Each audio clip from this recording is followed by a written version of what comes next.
Mesdames et messieurs, bonjour et bienvenue pour cette nouvelle édition de votre programme Afrique pour ce mardi, le 30 décembre 2025. On commence notre édition avec cette information.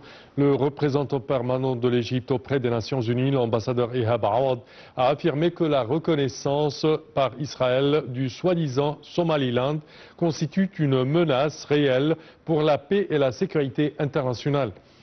Lors d'une session d'urgence du Conseil de sécurité de l'ONU consacrée à la situation en Somalie, le représentant égyptien a souligné que cette démarche unilatérale d'Israël compromet les efforts des Nations Unies et contredit l'approche du Conseil de sécurité visant à préserver l'unité et la souveraineté de la Somalie sur l'ensemble de son territoire. Il a également indiqué que la sécurité et la stabilité de la Somalie sont directement liées à celles de l'Égypte. Il a averti que toute mesure susceptible d'alimenter les troubles en Somalie risquerait de déstabiliser l'ensemble de la région, appelant le Conseil de sécurité de l'ONU à assumer pleinement ses responsabilités face aux conséquences des actions israéliennes.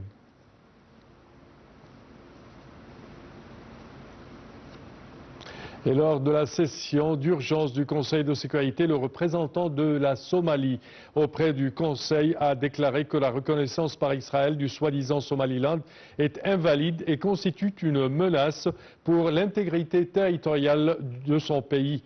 Il a souligné la nécessité de respecter les frontières nationales et de ne pas violer le droit international, accusant Israël de porter atteinte à la paix internationale en reconnaissant une partie du territoire somalien. Il a également réaffirmé le rejet catégorique par la Somalie de toute tentative de la puissance occupante de réinstaller des Palestiniens de Gaza sur son territoire. Il a appelé la communauté internationale à soutenir l'unité et la souveraineté de la Somalie. De son côté, le secrétaire général adjoint des Nations Unies a averti que toute tentative visant à menacer la souveraineté de la Somalie aurait des répercussions négatives sur la sécurité et la stabilité de l'ensemble de la région.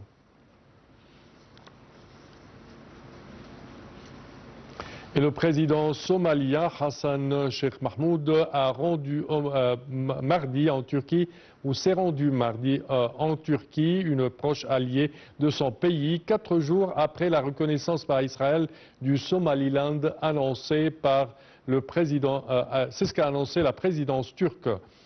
Pour sa part, Ankara a dénoncé la reconnaissance par Israël de Somaliland, qualifiant la décision d'urgence d'ingérence dans les affaires intérieures de la Somalie. Pour plus de détails, voici un commentaire. Le président somalien Hassan Sheikh Mahmoud effectue mardi une visite en Turquie, une proche alliée de son pays, 4 jours après la reconnaissance par Israël du Somaliland, a annoncé la présidence turque. Au cours de ce déplacement, les discussions vont porter sur la situation actuelle en Somalie dans la lutte contre le terrorisme, les mesures prises par le gouvernement fédéral somalien en vue de parvenir à l'unité nationale et l'actualité régionale, selon le directeur de la communication de la présidence turque. Ankara avait dénoncé vendredi la reconnaissance par Israël du Somaliland, une république autoproclamée qui a fait sécession, qualifiant cette décision d'ingérence manifeste dans les affaires intérieures de la Somalie. La Turquie apporte son assistance militaire et économique aux autorités de ce pays de la Corne de l'Afrique, dévasté par la guerre civile depuis le début des années 90, dont elle contribue à rétablir l'armée et les infrastructures, tout en garantissant sa présence également maritime en Afrique de l'Est.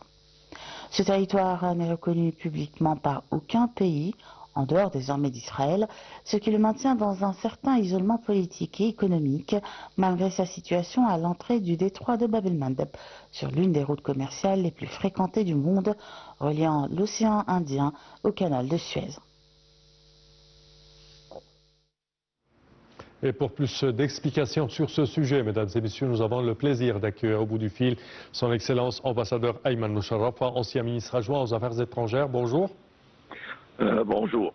Votre Excellence, comment voyez-vous ces démarches de plusieurs pays de condamner la reconnaissance par Israël de Somaliland? Cette démarche de plusieurs pays met en ligne l'importance d'adhérer à la légalité internationale. Somaliland, c'est une entité politique qui n'a jamais été reconnue ni par l'Union africaine, ni par la Ligue arabe, ni par les Nations unies. C'est une région ou un gouvernorat qui était toujours une partie intégrale de la Somalie, mais ils ont décidé, après, la guerre civile, de prendre unilatéralement un genre d'indépendance qui est contre la loi internationale. Selon vous, est-ce que un tel rejet et une telle condamnation de plusieurs pays de cette démarche peuvent aider à l'intégrité territoriale de la Somalie? Pardon, vous pouvez répéter la question parce que je n'ai pas entendu. Oui, je parlais que l'effet de telles démarches entreprises par plusieurs pays pour rejeter et en même temps condamner la déclaration la reconnaissance par Israël de Somaliland, est-ce que ces pas peuvent à eux seuls aider à arrêter de telles démarches pour reconnaître Somaliland? Je pense que ça va affaiblir les plans pour faire une indépendance unilatérale ou agrandir la reconnaissance internationale de cette région. C'est certainement, le communiqué des Nations Unies, de la Ligue arabe, de l'Union africaine, mais en garde autres pays de suivre, le modèle d'Israël, de reconnaître cette région. Parfait. Votre Excellence, ambassadeur Ayman Moucharafa, je tiens à vous remercier. Merci à vous. Je répète que vous êtes ancien ministre adjoint aux Affaires étrangères. Merci à vous. Nous enchaînons, chers téléspectateurs, à présent une petite pause et je vous retrouve tout de suite après.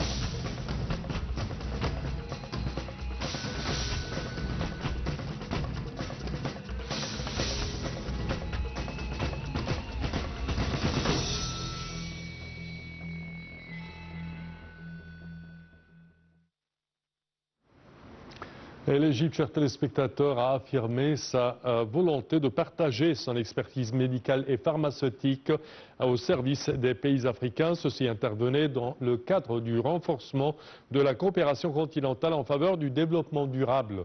Pour plus de détails, voici un commentaire. Le ministre des Affaires étrangères, Badr Abdelatty, a affirmé la pleine disponibilité de l'Égypte à transférer ses expériences réussies dans les domaines de la santé et de l'industrie pharmaceutique aux pays africains. Ces déclarations ont été faites lors d'un entretien avec le directeur général du Africa CDC, Jean Kaseya, en présence du président de l'autorité égyptienne pour l'achat unifié, Hichem Settine. Le chef de la diplomatie égyptienne a salué le niveau de coopération existant entre l'Égypte et le Centre africain de contrôle et de prévention des maladies, soulignant que la santé constitue l'un des piliers fondamentaux du développement durable sur le continent africain.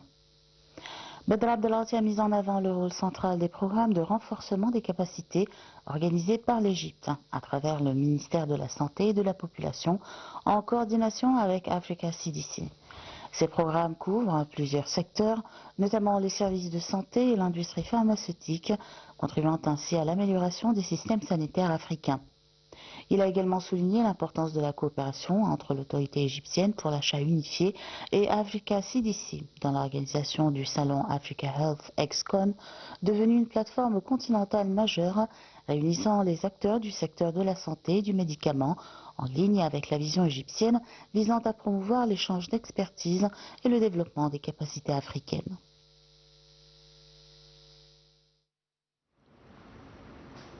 Et le ministre de l'Investissement et du Commerce extérieur, Hassan Al-Khatib, a réaffirmé l'engagement de l'Égypte à poursuivre son soutien aux relations avec le Soudan, pays frère, et à renforcer une coopération constructive ainsi qu'un partenariat stratégique servant les intérêts économiques des deux pays. S'exprimant lors du forum d'affaires égypto-soudanais, Al-Khatib a souligné que les domaines de coopération demeurent vastes et diversifiés, notamment dans les secteurs de l'agriculture, de l'élevage et des industries à forte intensité de main-d'œuvre.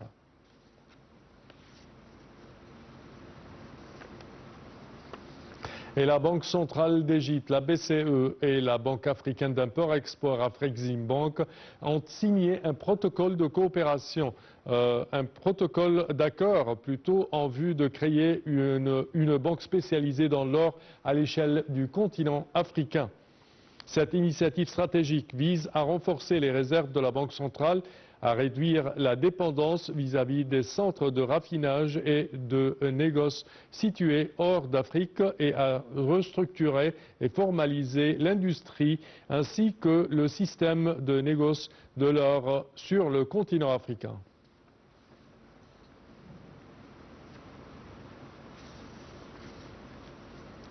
Et à présent, chers téléspectateurs, nous passons au sport dans une rencontre du groupe B de la Coupe d'Afrique des Nations CAN disputée et assurée, disputée plutôt à Agadir. L'Égypte est déjà qualifiée au 8e de finale de cette compétition et a assuré de terminer première de la poule, a fait reposer ses cadres en titularisant les joueurs remplaçants qui se sont contentés de gérer les assauts de l'Angola, terminés 0 partout.